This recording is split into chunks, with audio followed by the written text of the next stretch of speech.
Bismillahirrahmanirrahim. Assalamualaikum warahmatullahi wabarakatuh.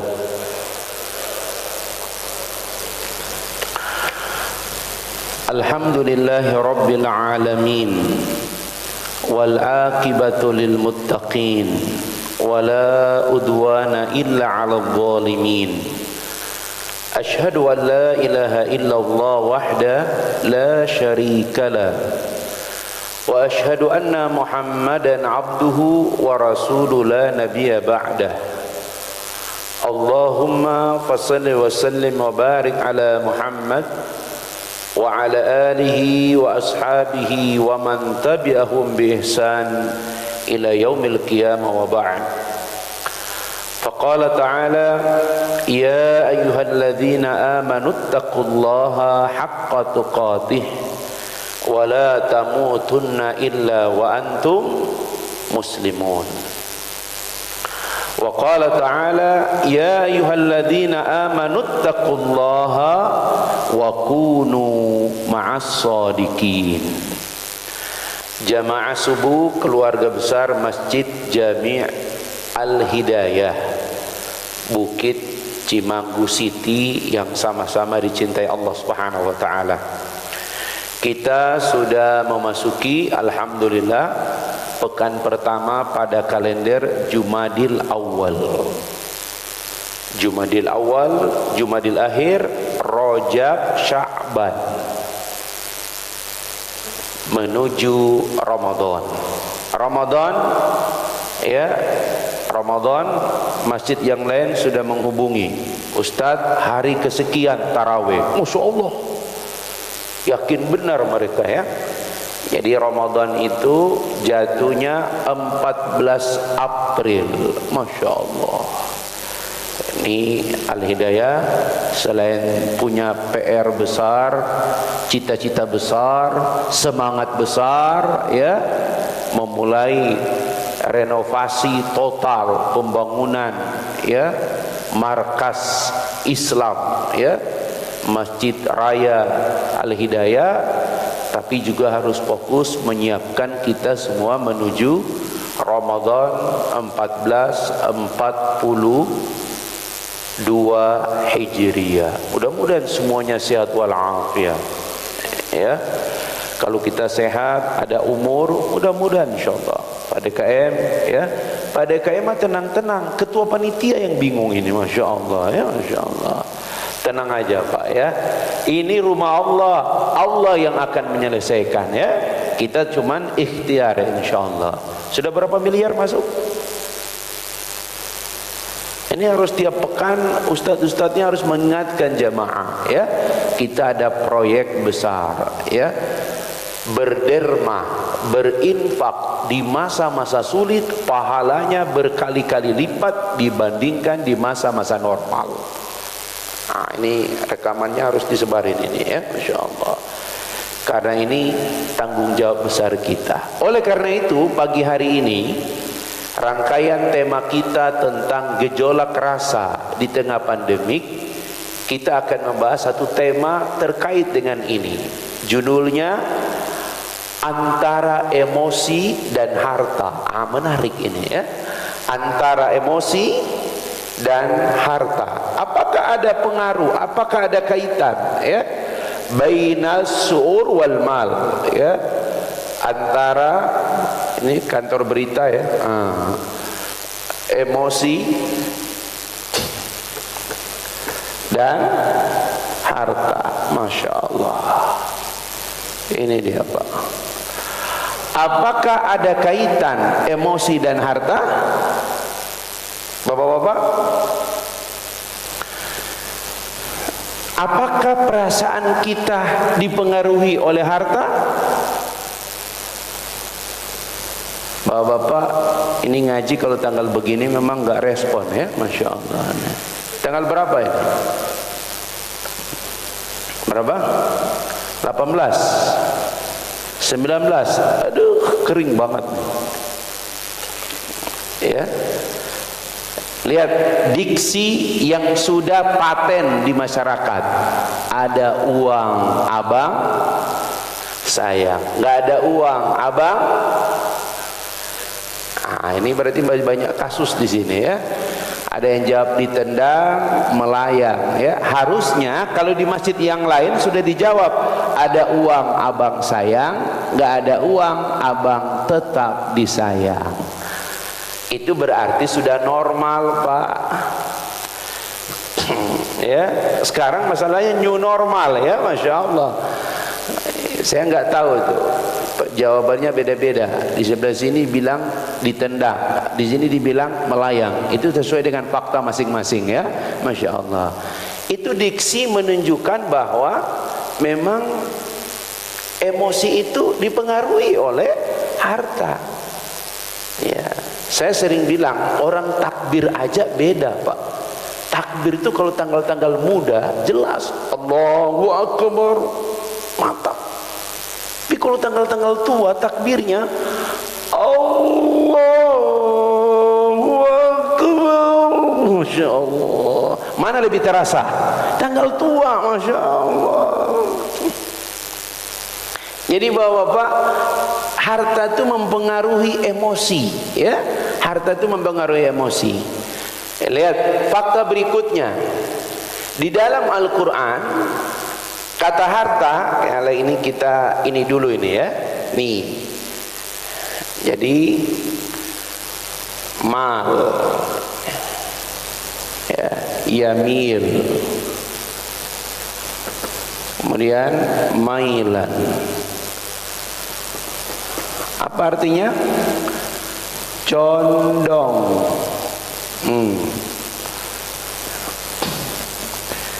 Condong. Dan kebetulan kenapa harta ini luar biasa dominan ya, tambah dengan kehidupan kita lagi ada di dunia. Dana. Ini kalau sudah mulai pembangunan jangan lupa di atas tuh putar tuh lagu qasidah. Ya dana dana dana dana ya dana. Itu Masya Allah, orang tahu tuh butuh dana banyak itu ya. Ya. Ya dinu. Ya, dunia. Masya Allah. Apa artinya ini? Lihat betapa harta itu kemudian hidup lagi di dunia. Apa artinya? Dekat. Jadi antara mal, yamil, mailan, condong. Kita hidup di mana? Dunia, dekat. Jadi wajar kalau di dunia ini orang itu lebih terpengaruh dengan harta. Dan harta itu kuat sekali mempengaruhi emosi kita. Ya. Memang di Al-Baqarah 155 dia urutannya kalau kita lihat ya, walanabluwannakum bisyai'im minal khawfi wal ju'. Baru berikutnya wa naqsim minal amwal. Jadi setelah rasa takut, ayo ada Al-Quran Al-Baqarah 155. Lihat dulu Al-Baqarah 155. Betul? Halaman berapa Pak Anton? 24, halaman 24. Al-Baqarah 155. Ayo sama-sama. A'udzubillahi minasyaitonirrajim. Bismillahirrahmanirrahim. وَلَنَبْلُوَنَّكُمْ بِشَيْءٍ مِّنَ الْخَوْفِ. Terus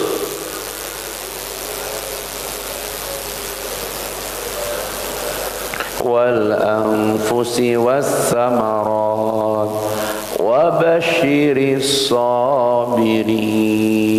Dek, baca dek terjemahannya.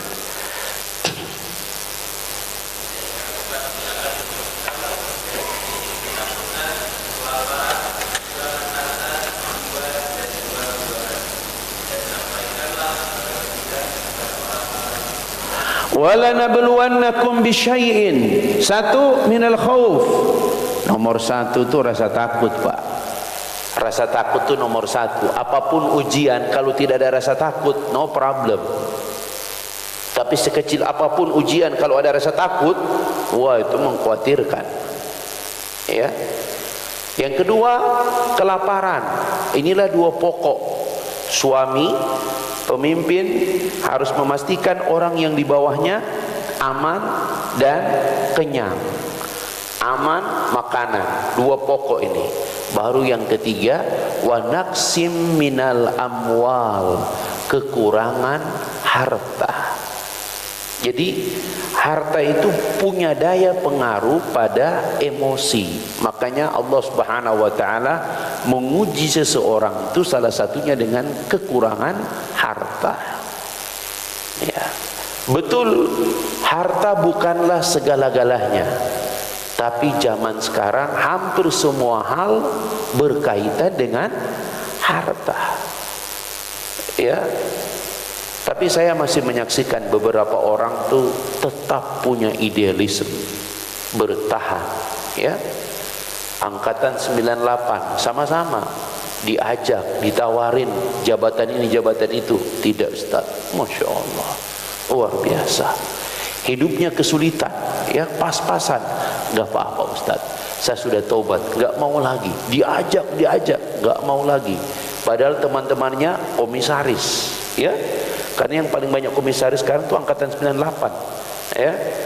Eksponen 98 itu dulu yang mendobrak gerakan reformasi, ya. Ternyata ujung-ujungnya komisaris, ya, Masya Allah.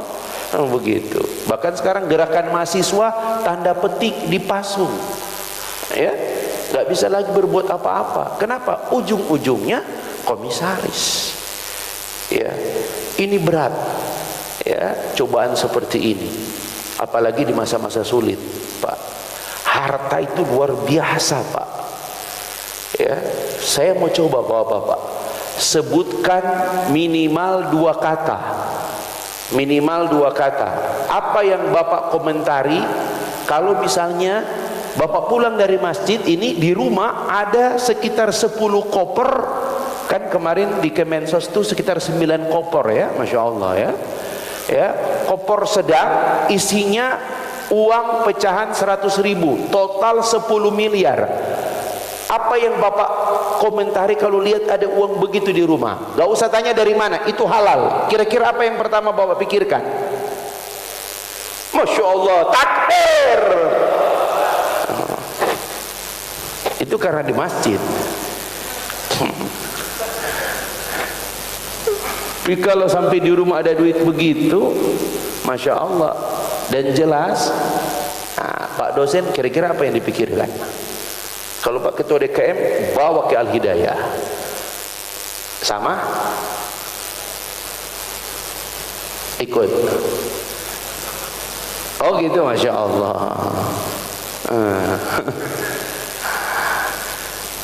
Bapak-bapak, kenapa bapak-bapak tidak jawab? Ya.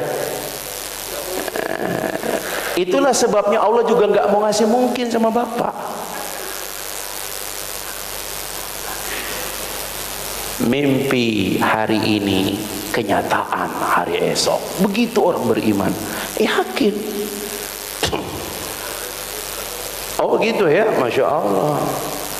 Ada duit 10 miliar, gak mungkin lah Ustaz. Lihat orang Islam, makanya orang Islam itu miskin-miskin. Mimpi aja gak pernah. Karena sekarang bermimpi aja dilaporkan masalahnya. Bagaimana kita hidup di negeri seperti ini, ya, Masya Allah. Nah bapak-bapak sekalian, mari kita lihat. Menariknya, lihat bapak-bapak, emosi dan harta. Kata harta dalam Al-Quran, lihat Pak, kata harta dalam Al-Quran dia selalu beriringan. Ada kalimat apa? Ya, al-mal wal banun. Harta itu beriringan dengan anak. Bapak lihat ini. Harta dalam Al-Quran selalu beriringan dengan kata anak-anak. Padanan kata sholat, zakat, dunia, akhirat, siang, malam, ya, surga, neraka. Itu mah agak-agak masuk ya. Surga wajarlah, neraka kayak lawan ya. Dunia, akhirat, siang, malam, dekat, jauh. Tapi ketika menyebut kata harta, Quran menyebut kata anak. Apa maknanya kira-kira Pak? Maknanya, diakui atau tidak, harta itu kuat sekali mempengaruhi emosi, apalagi bergabung dengan anak. Ya Allah, saya pernah nanya sama seorang bapak-bapak, ya Pak, kalau lihat-lihat bapak ini kurang begitu memperhatikan penampilan, ya apa, Ustadz, saya mah yang saya mikirin cuma dua, gimana cari duit, yang kedua gimana anak-anak. Loh, terus istri bapak, itu mah belakangan lah, Masya Allah. Jadi ternyata bapak-bapak itu cuma mikirin itu. Makanya lihat baju kokonya tuh, ya, makanya kita kalau orang tua masih hidup, bapak kita masih hidup tuh, coba lihat tuh, ya, buka lemari bapak kita. Baju itu dari dulu waktu kita ngelamar anak dia, masih itu yang dia pakai. Jarang, ya, jarang gitu. Tapi jangan buka lemari ibu kita, Masya Allah, ya, karena memang baju itu bagi wanita adalah kehormatan suaminya. Jadi jangan protes Pak. Kalau baju istri itu banyak, lemari dia penuh baju dia, lemari kita penuh baju dia. Masya Allah. Tolong rekaman diedit ya, Masya Allah.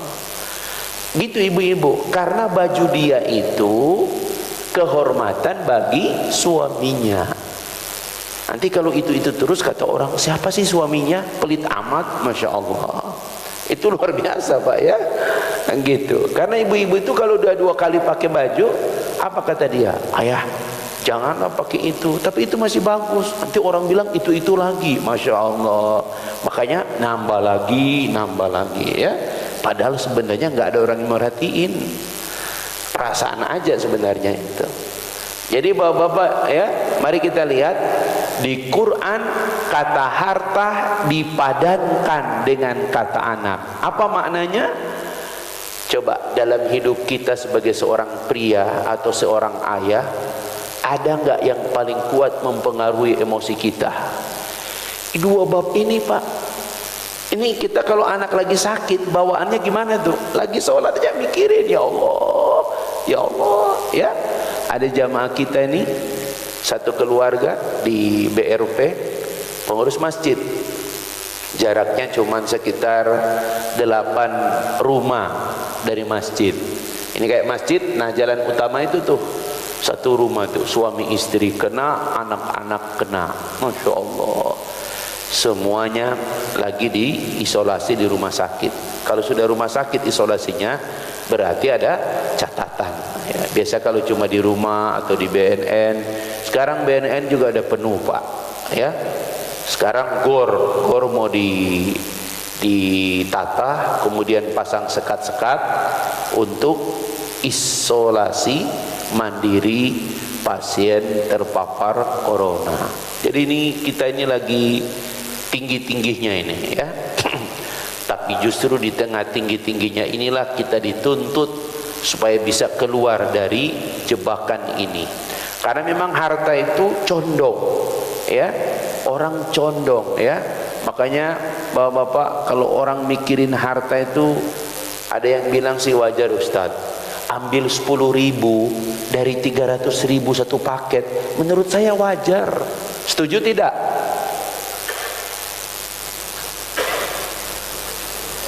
$300.000 loh paket, kan ada minyak, ada apa, dikeluarin 10.000, wajar nggak? Kurang ajar. Masalahnya ini paketnya bukan paket keluarga, ini paket bansos. Orang-orang dalam kesulitan diambil oleh MAKI ya, masyarakat anti korupsi, ditelusuri ternyata bukan 10.000 Ustadz. 10.000 itu bersihnya ke pejabatnya, tapi ternyata sudah dipotong-potong sekian. Masya Allah, inilah negeri Pancasila ya, Masya Allah. Pejabat yang disumpah luar biasa Pak. Jadi betul ya, padahal pejabatnya itu konon katanya dari lahir sudah kaya, orang tuanya juga orang kaya. Ternyata itu yang suka harta itu tidak harus orang kaya, tidak harus orang miskin.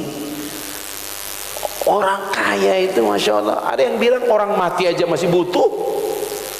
Berat ini Pak ya, bab harta ini luar biasa.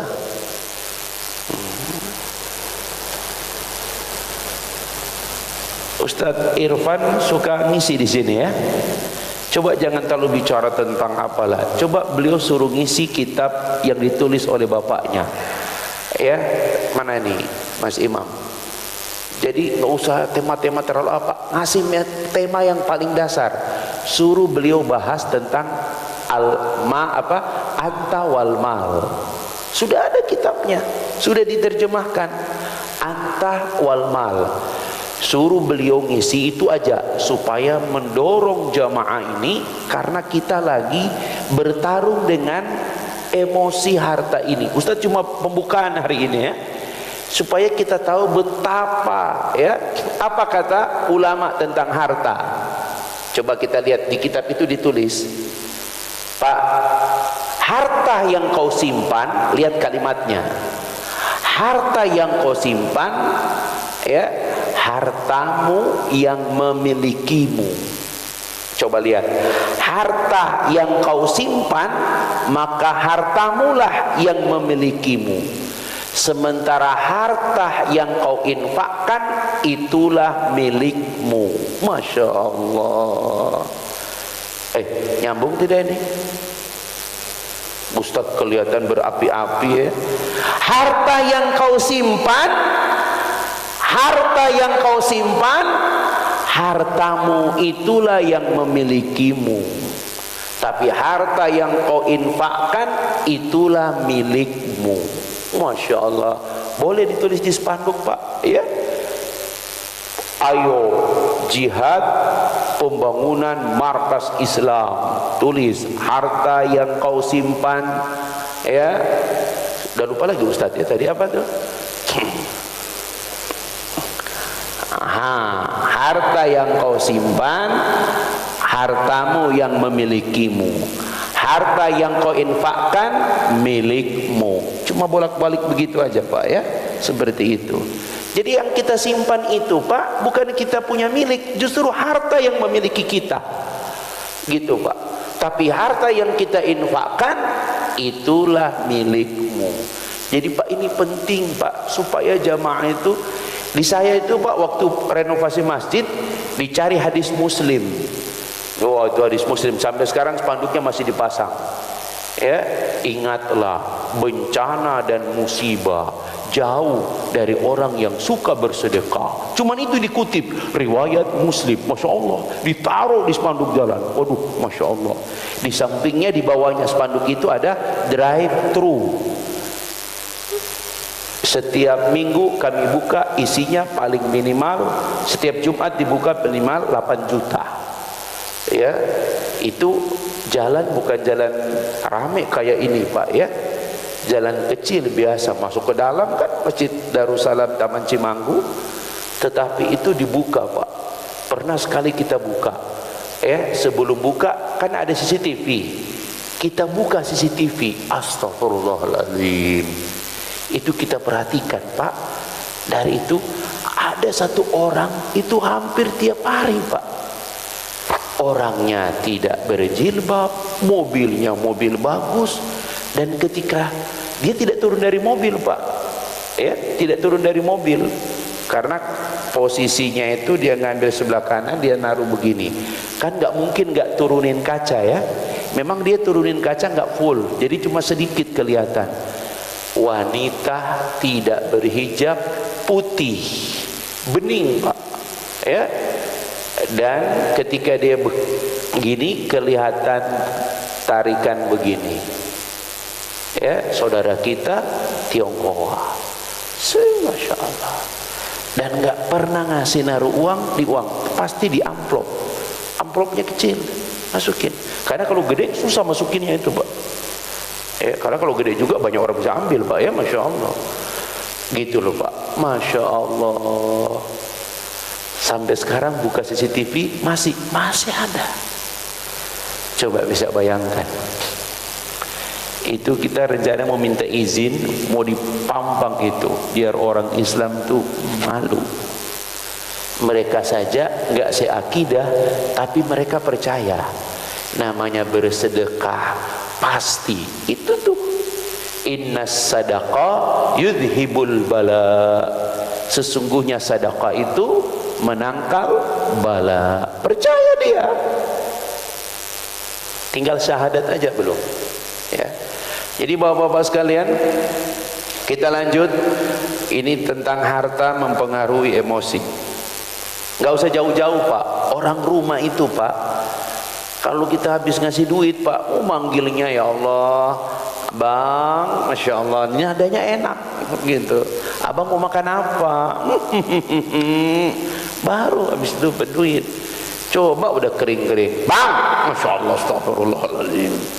Ya, kadang-kadang nggak ada abang lagi. Woi, Masya Allah. Ya. Yang ketawa ada pengalaman khusus, ya, Masya Allah. Apalagi abangnya tinggi banget, Bang, Masya Allah. Ya. Mari kita lihat bapak-bapak. Jadi harta dan anak itu padanan katanya ini, Pak. Makanya kalau kita lihat di Quran, Pak, lihat pertama Quran surat Al-Kahfi 18 ayat 46. Apa kata Allah? Mari kita lihat. Ini Allah sebut al-mal wal banun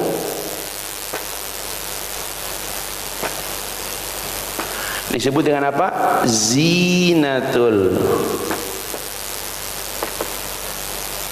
hayatid dunia. Ini dia, perhiasan kehidupan dunia. Ini yang pertama. Udah buka, Pak? Halaman berapa? Halaman 299 paling atas sebelah kanan. Ya, kita baca. A'udzu billahi minasyaitonir rajim. Bismillahirrahmanirrahim. Al-malu wal banuna zinatul hayatid dunya wal baqiyatus salihatu khairun inda rabbika thawaban wa khairun amala. Dek, baca dek artinya, dek.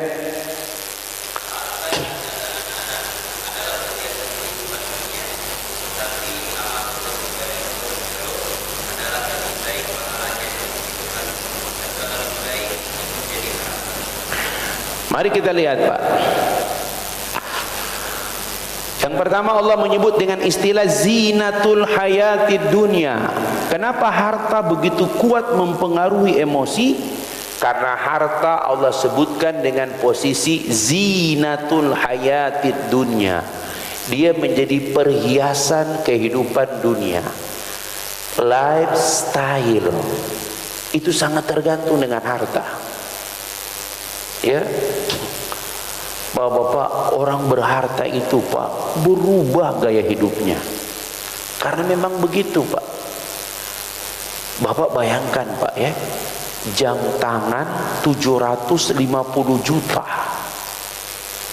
Buat apa itu, Pak, ya?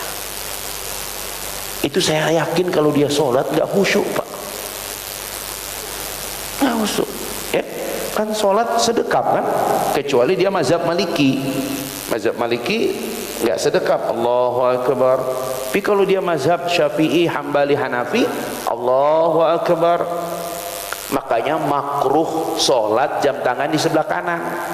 Karena ketika sholat tangannya begini. Imam kita baca ayat panjang, nggak ngerti, akhirnya dia lihat jamnya. Masya Allah, ini waktu jalan-jalan ke Amerika ini, Masya Allah. Ya, coba lihat jam tangan. Bahkan kalau tahiyat kemudian bapak pakai jam tangan begini, ya, imam juga panjang doanya. Dan innaka hamidum majid, imam baca semua doa, padahal doa itu pilihan, tidak harus semua. Kalau mau semua sholat sendiri, kalau jadi imam pilih itu kan, dibaca itu semua doa-doa. Kelamaan itu jamaah dari tadi innaka hamidum majid, innaka hamidum majid, lama benar nih imam. Akhirnya lihat lagi jam tangannya kan, ternyata yang sebelah juga begitu, nggak begitu banyak doanya. Dilihat, masya Allah, ya, jamnya ada menit, ada detik dalam diri dia. Ini jam tangan apa meteran PDAM? Masya Allah. Mohon maaf, jangan tersinggung yang pakai jam gede ya, masya Allah. Tapi memang laki-laki itu kalau pakai jam gede, Pak Anton, maco ya, masya Allah. Sesuaikan badan. Apalagi yang suka ikut fitness, pasti beli jam tangannya juga gede gitu. Ada itu emosi, Pak. Ya, orang pakai, padahal jam tangan sekarang hampir nggak pernah dilihat, Pak. Orang lihat jam, Pak, cek, lihat. Ada begini, Pak. Jam berapa? Jam 5.15. Cepat sekali, Pak. Nggak ada itu orang begini. Udah nggak ada, Pak, orang begini, Pak. Ada. Apalagi mutar-mutar. Kenapa? Jam tangannya kedodoran masih mutar-mutar begini, Pak. Nggak ada gitu. Jarang lihat jamaah ini. Cuman ada berapa orang yang suka pakai jam. Pak Revo, jam kagak ada, cincin kagak ada. Ya Allah, kere amat. Memang Panton coba begini, Panton sama juga ya. Memang ada beberapa pria tidak begitu suka aksesoris menempel pada ini barang ini. Kalau saya bukan apa-apa, Pak. Ini karena istri saya. Kenapa? Tiap kali saya pakai cincin, tiap kali saya pakai jam, kalau wudu, padahal tidak harus dibuka kan, jam tangannya sekarang udah bagus-bagus. Cuman kita tuh biasa buka ini taruh, buka ini taruh, wudu. Selesai wudu, udah asyhadu alla ilaha illallah, jalan. Kata bini, mana tuh jam? Astagfirullahaladzim, di masjid. Jam, cincin, payung. Nah itu udah deh, nggak usah tanya tuh. Jadi gitu. Bapak lihat, Pak, apa arti zina? Ini perhiasan. Jawabannya Quran surat Al-Imran ayat 14. Apa kata Allah? Zuyyina. Ini dia, zuyyina, ya. Zuyyina. Zuyyina linnas, dijadikan indah pada pandangan manusia. Jadi ternyata harta itu kenapa dia mempengaruhi lifestyle seseorang? Karena perhiasan itu, kenapa orang ini kan polos, Pak, ya. Kalau ditaruh satu cincin bagus gak? Lebih menarik gitu kan.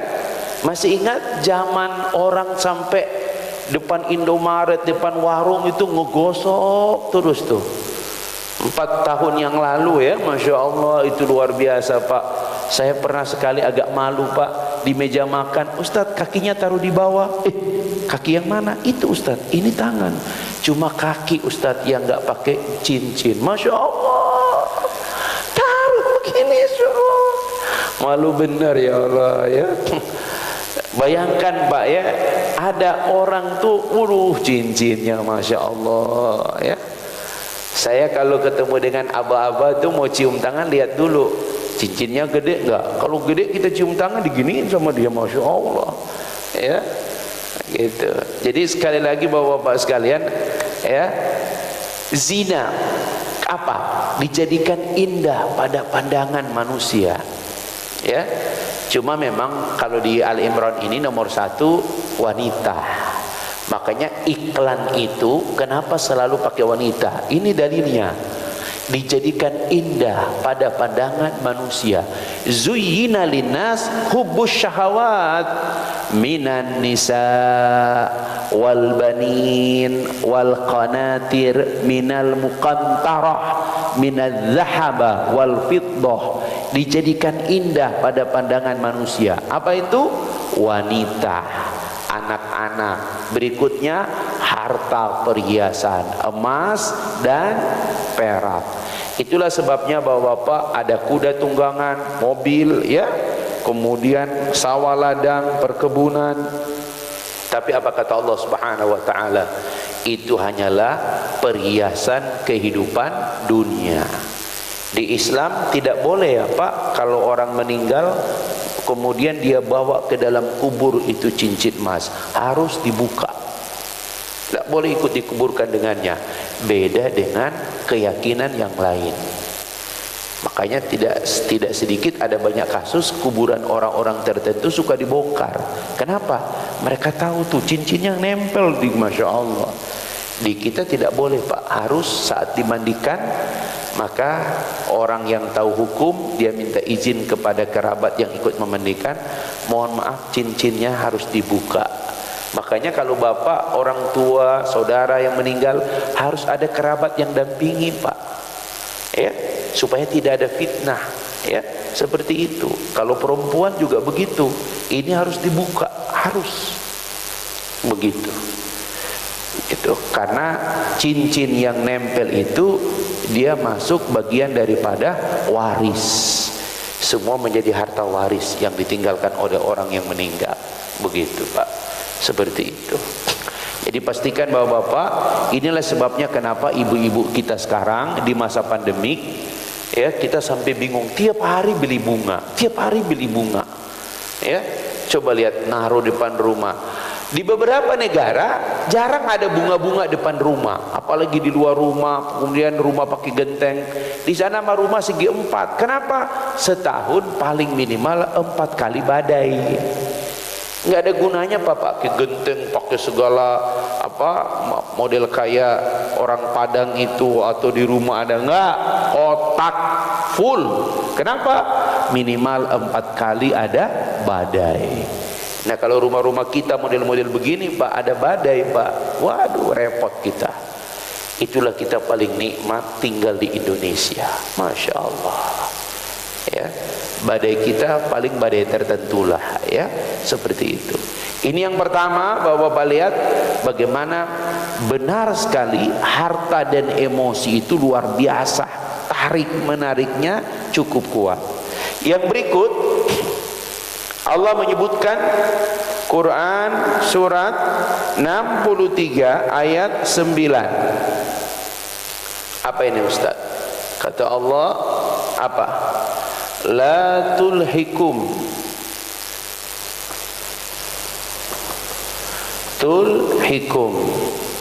amwalakum. Berikutnya apa?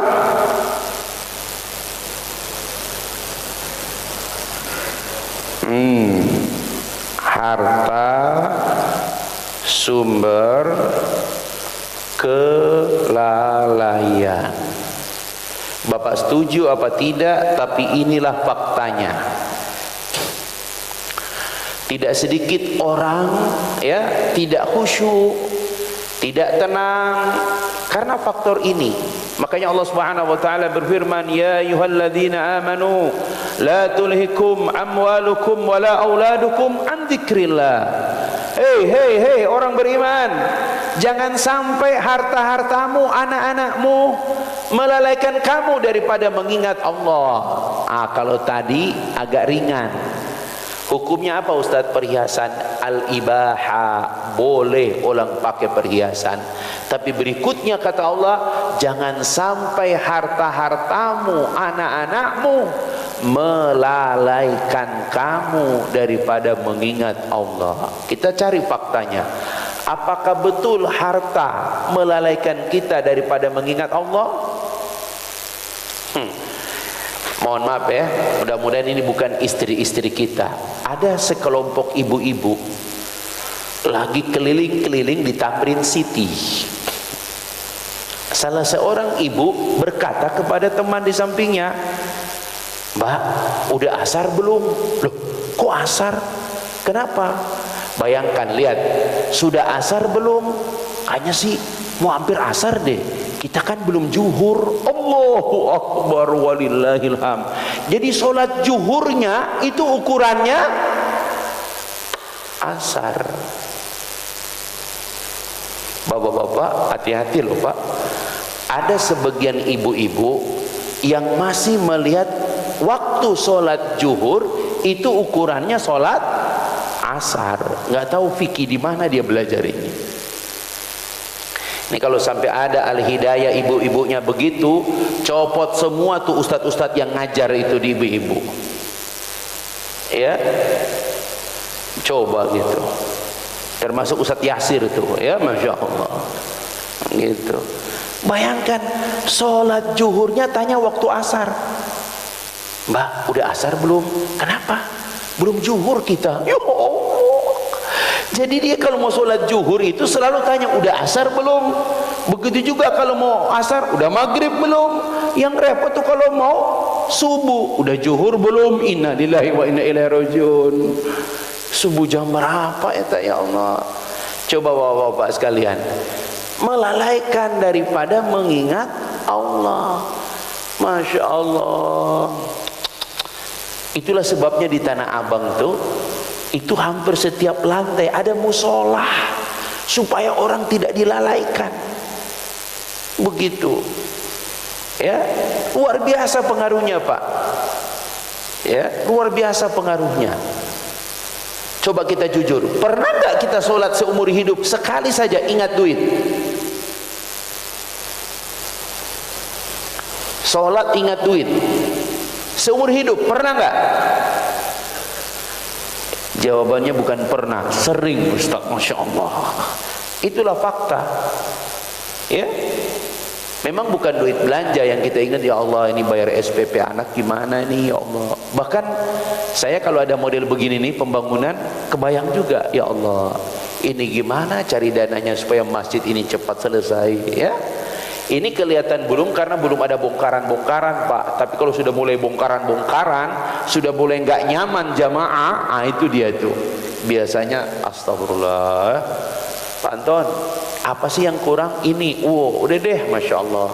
Saya punya pengalaman gitu tuh. Ada jamaah datang, Ustadz semuanya udah dibagi-bagi ya? Udah Pak. Bapak, aduh saya telat ya. Saya semen aja deh Pak. Nah, semen. Saya pikir semen aja udah berapa gitu. Datang dia satu mobil Holcim tuh, dulu masih Holcim yang panjang itu Pak. Masya Allah, bagaimana caranya dia datang ke sini, masya Allah. Nggak ngasih tahu, datang Pak. Berapa? 350 sak semen. Itu sekali datang Pak. Kata ketua, Pak nanti lain kali pakai itu aja Pak. Pakai apa? Ya DO, nanti kami ambil di mana begitu. Oh enggak Pak, saya mau ngasih yang gini-gini aja sekali datang. Masya Allah. Alhamdulillah ada jamaah rumahnya kosong Pak. Rumahnya 2 lantai. Masukin tuh 350 sak itu Pak. Nggak apa-apa deh. Kata dia, Ustadz tenang, saya juga pernah kerja di pabrik semen. Bagaimana menyimpan semen saya tahu. Yang penting ada semennya Ustadz. Masya Allah. Nggak usah protes. Turunin. Wah, turunin mah cepat lah, masya Allah. Datang tuh Pak. Luar biasa Pak. Ya. Tapi kalau saya lihat, memang yang penting kalau semen itu di awal-awal coran ya. Karena hampir semuanya kaca kan. Nah kalau mau pahala banyak Pak, ambil pokoknya semua kaca tanggung Pak. Di kita tuh masjid ada yang tanggung kaca, ada yang tanggung keramik, ada yang tanggung ini kusen, ada yang itu. Pokoknya duit itu cuma bayar orang gajian. Semuanya sudah diambil oleh seluruh jamaah. Begitu. Bahkan keramik itu ada berapa orang, akhirnya kita kasih contoh. Kalau mau datang antar barang, ambil keramik ukurannya ini jenisnya. Begitu Pak.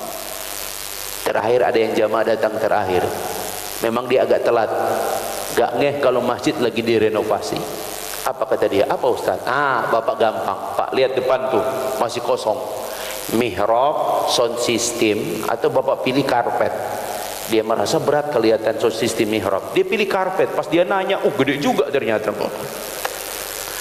Karena karpet kita itu karpet yang di mall.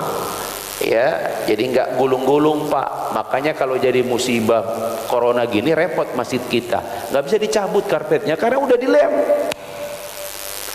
standar. Yang capek marbot, tiap selesai sholat ya begitu. Jadi bapak-bapak ayo Jangan sampai harta menjadi sumber. Kita nggak tahu umur kita kapan, Pak. Mulai lagi, Pak. Ya. Ini spanduknya sih belum ada gitu kan. Nggak ada baleho gede. Udah cukup bikin baleho gambar orang, Pak. Sekarang baleho, ayo gitu ya. Ya, mana ini desainer yang bisa bikin supaya dia satu ini, mulai dari masuk depan sana ada baleho, ada nomor rekening, seterusnya. Bagi mereka yang tidak mau lewat nomor rekening, mau langsung bikin drive thru di situ, ya. Sudah mulai di situ drive thru pembangunan Masjid Al-Hidayah, ya, sehingga orang parkir gitu cerak masukin, ya, taruh CCTV satu di situ, ngeliatin Pak Haji siapa yang suka mampir, ya, Masya Allah, begitu. Coba Pak, dari mulai ini, ya, mana ketua panitia? Ini pesanan soalnya nih, Ustadz sudah mulai besok ini harus mengingatkan jamaah ini, ya. Oh gitu ya, khawatir dudung turunin ya, Masya Allah. Itu Pak. Lanjut, yang ketiga, Quran surat 64 ayat 15. Apa kata Allah? Innama amwalukum wa auladukum. Apa kata Allah? Fitnah. Hati-hati Pak. Fitnatul mal. Kalau sampai sudah seperti ini bahaya. Fitnatul mal. Apa kata Rasul? Nikmatul mal, nikmatul mal biyadi soleh.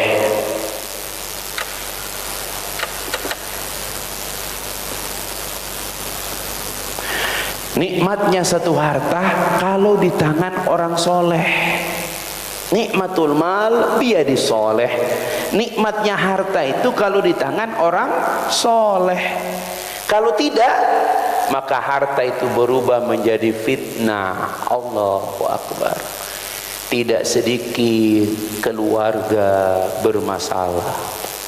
Suami istri itu peruncing, yang meruncing masalah itu bukan soal cinta. Cinta mah bab harta. Itu mulai runcing itu. Kecemburuan apa semua mulai itu. Bab harta. Jangankan istri kita, istri-istri Nabi pernah demo kepada Nabi, minta tambahan uang belanjaan. Normal Pak. Ya. Saya cuma ingin kita mari lihat seorang sahabat yang tidak pernah tanda petik bermasalah. Sebelum Islam dia tidak pernah menyembah berhala. Sebelum Islam dia tidak pernah berbuat zina. Sebelum Islam dia tidak pernah minum khamar. Sebelum Islam dia tidak pernah makan harta haram. Ini orang disebut hanifan, orang yang lurus. Bahkan Nabi pernah berkata, sekiranya manusia setelah ini sampai hari kiamat dikumpulkan, ditimbang imannya, tidak akan menyamai iman sahabatku ini. Siapa dia? Abu Bakar Siddiq radhiyallahu anhu. Nabi wafat nih Pak. Ali mengurus jenazah Nabi bersama istri Nabi, bersama putri Nabi Fatimah. Abu Bakar, Umar, Utsman, ya. Kemudian Sa'ad bin Abi Waqqas, beberapa sahabat tuh berkumpul di sebuah tempat untuk menentukan siapa pengganti Rasul. Karena jenazah Nabi harus disolatkan. Siapa yang akan menjadi imam? Ya, orang pertama yang menunjuk Abu Bakar sebagai pengganti Rasul adalah Umar bin Khattab. Padahal semua orang pernah menyaksikan, Nabi pernah berkata, sekiranya ada manusia setelah aku yang pantas diangkat jadi Nabi, Umarlah orangnya. Itu pernah terucap oleh Nabi. Tapi Umar Pak tahu diri, dia mu'alaf. Betul? Mu'alaf. Sudah 40 tahun umurnya baru Umar masuk Islam. berbarengan dengan sahabat Sa'ad bin Abi Waqqas, kemudian Ammar bin As, ya. Bukan Sa'ad bin Abi Waqqas, Ammar bin As. Ada 3 sahabat yang belakangan masuk. Umar, kemudian Ammar bin As. Ini orang-orang besar yang masuk Islam belakangan. Makanya walaupun Umar pernah dikatakan begitu, tapi Umar tahu, ya, Nabi pernah berkata, jika ada iman manusia, ya, dikumpulkan sampai hari kiamat, ditimbang dengan iman Abu Bakar, tidak akan sama. Masya Allah. Itu Abu Bakar, Pak. Ujiannya cuma satu, Pak. Ujiannya apa? Hadisul ifki. Hadisul ifki, hoax yang menimpa Aisyah radhiyallahu an. Dikisahkan dalam Quran panjang ini, surat 24 dari ayat 16 sampai 24. Khusus di ayat 22, ya, itu ada ayat yang khusus menegur Abu Bakar Siddiq. Kenapa? Abu Bakar Siddiq mengambil sikap tegas ketika fitnah tentang Aisyah itu tersebar secara psikologis masyarakat, Pak, ya. Saya tidak menduga, ya, kok bisa Rasul masih hidup loh. Kita kalau ada Rasul ngebayangin gimana aja, Pak, kondisi kita, ya. Rasul masih hidup, tetapi fitnah pada keluarga Nabi kok berani. Kisahnya kan Aisyah itu adalah satu-satunya istri Nabi yang paling sering diajak oleh Nabi kalau perang. Karena kalau yang ngajak yang lain bermasalah. Oh, ini. Aisyah itu muda, cekatan, cerdas, ikut perang, ikut merawat pasukan. Nah, kalau di medan perang kemudian tiba-tiba kebelet gitu, mau buang air, harus jauh, Pak, ya. Ketika Aisyah balik, pasukan Nabi sudah jalan. Memang Nabi itu memang sigap, nggak ada tunggu dulu, istriku belum ada nih, nggak begitu komandan, Pak, ya. Jalan aja. Tapi Nabi sudah menugaskan satu sahabat untuk melakukan safu bersih kalau ada hal-hal yang ketinggalan, namanya Sofwan. Nah, Sofwan ini yang mempersilahkan Aisyah naik di untahnya, dan dia berjalan di depan unta sampai di Madinah. Heboh. Bapak-bapak bisa membayangkan nggak psikologis masyarakat itu, Pak? Kok bisa begitu? Ternyata di Madinah tidak cuma kaum muslimin, itulah masyarakat nyata. Ada Nasrani, ada Yahudi, ada Majusi, ada kaum musyrikin hidup dengan Rasul. Nah, ketika ada begitu, belum ada WA, belum ada kamera. Tapi bayangkan, Pak, tidak pakai handphone, tapi berita fitnah tersebar. Lebih dahsyat, Pak. Dan yang membuat marah Abu Bakar yang menyebarkan fitnah itu, ikut-ikut menyebarkan, hati-hati, Pak, ini, ya, itu saudara-saudaranya yang makannya, dapurnya, ngebulnya karena pemberian Abu Bakar tiap Jumat. Jadi Abu Bakar itu tiap Jumat mengumpulkan kerabatnya itu, dibagikan jatah mereka. Apa kata Abu Bakar? Kalau kalian fitnah Aisyah putriku, aku bisa memahami. Tapi kalau kalian fitnah ini istri Nabi, saking cintanya, saking takutnya Abu Bakar, ya, Nabi 3 hari tidak pergi ke masjid sambil menunggu turun ayat yang melindungi, membenarkan Aisyah. Keluar ucapan Abu Bakar, wallahi, kalau orang Arab kalau udah bersumpah, Pak, demi Allah, aku tidak akan lagi memberi bantuan kepada kalian. Kalau kita pakai emosi, lihat, Pak, emosi, ya. Kalau kita pakai emosi, iya, setuju. Betul, Pak? Menurut kita setuju? Setuju, karena itu ukuran manusia. Tapi apa kata Allah di ayat 22? Turun ayat, wala ya'tali ulul fadli minkum wassa'ah. Tidak pantas, kata Allah, bayangkan, tidak pantas orang yang telah kami berikan keleluasaan rizki, orang yang telah kami berikan kelapangan hidup, bersumpah mereka tidak lagi membantu, ya, kerabatnya, orang-orang miskin, dan orang-orang yang berhijrah di jalan Allah. Aduh. Maka coba kita lihat ayat ini, Pak. Apa kata Allah? Allah perintahkan kepada kaum mukminin apa? Wal ya'fu, maafkan mereka. Wal yasfahu, berlapang-lapanglah dengan mereka. Allah, 1 pekan Pak, Abu Bakar menangis. Belum pernah dalam hidup Abu Bakar sesedih itu kecuali hari itu. Kata Allah, wal ya'fu, maafkan mereka. Masya Allah. Wal yasfahu, berlapang-lapang. Ini ya Pak, contoh Pak. Hati-hati, kadang-kadang kita dengan saudara kandung kita lupa. Mohon maaf Pak, secinta apapun bapak dengan istri, istri itu Pak satu waktu bisa berpisah dengan kita. Karena ikatan kita dengan istri cuma ikatan air. Tapi saudara kandung Pak, saudara kandung Pak, itu nggak mungkin terpisah. Nggak ada pengadilan dimanapun yang bisa memisahkan saudara kandung. Apapun perbuatannya, nggak bisa Pak. Ya, karena ikatan kita dengan saudara kandung itu ikatan darah. Ya, dia lebih kental Bung daripada ikatan air. Tapi jangan ngomong gini ke istri, hati-hati ente. Ya, kata istri, hidup kamu dengan saudaramu. Masya Allah, repot kan kita ya. Jadi sekali lagi bapak-bapak, inilah contoh betapa harta bisa menjadi cobaan, fitnah, itu seperti itu. Nah bapak-bapak sekalian, ini pelajaran bagi kita. Bahkan kita disuruh memaafkan dan berlapang-lapang dengan mereka. Hati-hati yang punya saudara kandung ya. Kadang tidak terjadi pada kita, terjadi pada saudara istri. Ambil pelajaran ya. Coba kita lihat istri, tidak sedikit beberapa istri dengan saudara kandung nggak ngomong. Jangan biarkan Pak, ingatin, mumpung masih hidup. Kalau nggak ribet di akhirat. Apalagi dulu sebelum kita nikah, mertua ngomong, Mas, saya titip ya, bukan cuma anak saya, istri kamu, adik-adiknya. Oh, itu amanah itu Pak ya. Jangan sampai kemudian jadi fitnah. Ini penting Pak ya. Yang terakhir bapak-bapak sekalian ya, keempat, pindah ke sini ya. Apa yang keempat? Quran surat 63 ayat 10 dan 11. Apa ini? Sumber penyesalan.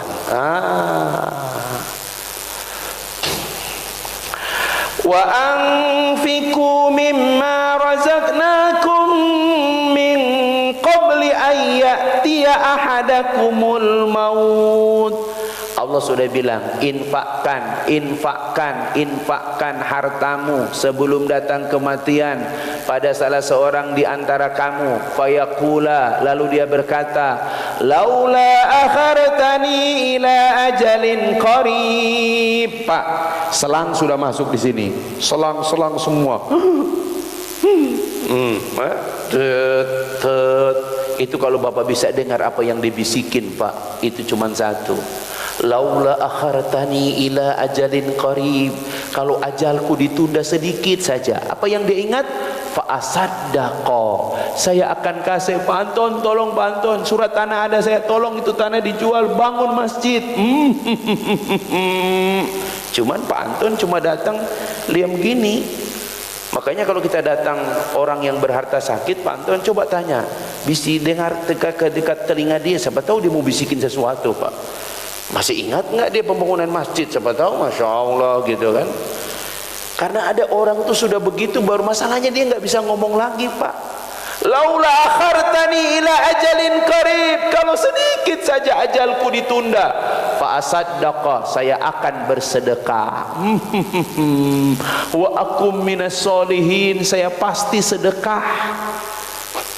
Bapak-bapak, kira-kira kalau dipanjangkan umurnya dia sedekah nggak? Nyumbang nggak ke masjid? Pak, ada satu penyakit, nanti kita akan bahas ini berturut-turut nanti setelah ini ya. Ini kan antara emosi dan harta. Nanti kita akan bahas satu lagi, apa? Penyakit pelit. Masya Allah. Karena memang ini paling riweh. Orang pelit itu Pak, haji, kaya, pelit, hidup lagi. Aduh ya Allah. Security saja, security Pak, kita panggil, Bang, itu rumah Pak Haji. Haji apaan Ustaz? Hormat dikit itu Pak Haji. Haji apaan itu Ustaz? Kenapa? Pelit Ustaz. Loh, Allah wala quwata illa billah. Paling resek itu itu orang pelit Pak, Masya Allah. Makanya hati-hati Pak, jangan sampai harta menjadi sumber penyesalan. Dia paksa, laula akhartani, sedikit saja kau berikan aku penundaan. Apa jawab Allah? Allah jawab dengan tegas, walai yuakhirallahu nafsan idza jaa ajaluha. Allah tidak akan menunda ajal seseorang apabila telah datang waktunya. Bapak-bapak, saya katakan baik-baik Pak, tidak ada yang paling membuat manusia menyesal ketika menjelang mati kecuali harta.